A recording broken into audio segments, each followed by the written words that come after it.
चंद्रेश जोधपुरी का प्यार भरा नमस्कार। दोस्तों, राजस्थान में श्री रमेश चंद्र नाम के एक व्यक्ति थे जो श्री कृष्ण के परम भक्त थे। उनकी दुकान थी।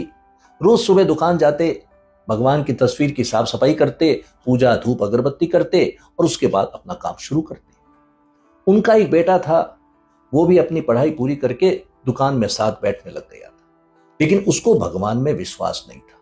वो रोज पिताजी को कहता, पिताजी ये सब आपका वहम है, ये पूजा पाठ छोड़ दो।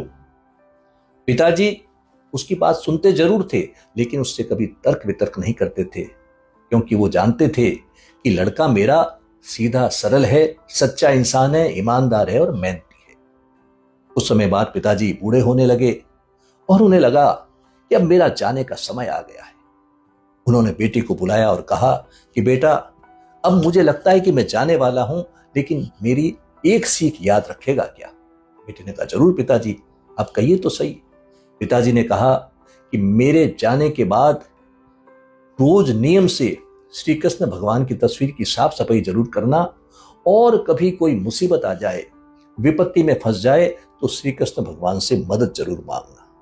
बेटे ने कहा, ठीक है पिताजी, मैं आपकी आज्ञा का अवश्य पालन करूंगा। अब एक दिन वो युवक अपनी दुकान में बैठा था। दिन भर गिराकी कम हुई थी और अंधेरा भी था, लाइट आ रही थी जा रही थी, बड़ा परेशान सा था। इतने में एक बच्चा दौड़ता हुआ आया और उसने कहा कि मुझे ये पीने की दवाई चाहिए, डॉक्टर ने बोला है कि ये 4 चम्मच अपनी माताजी को पिला देना, जल्दी से, वो तुरंत बच जाएगी। युवक ने दवाई की शीशी निकाली, काउंटर पे रखी, हिसाब किताब किया और थोड़ी देर में वो बच्चा वो दवाई की शीशी लेके चला गया।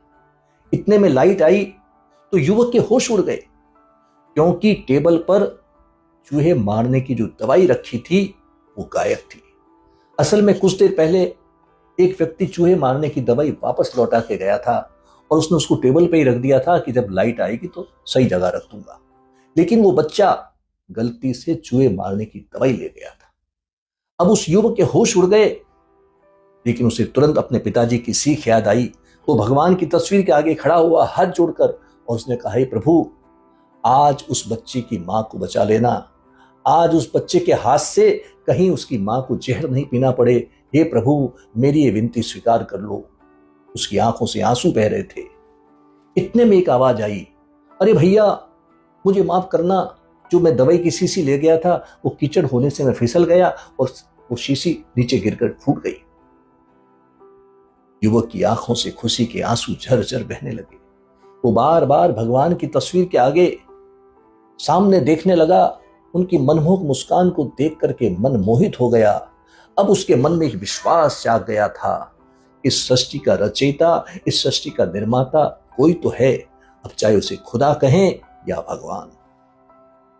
दोस्तों, हमेशा याद रखिए कि सच्ची श्रद्धा और सच्ची भक्ति से निश्चित रूप से आप भगवान की मदद पा सकते हैं, भगवान का आशीर्वाद पा सकते हैं।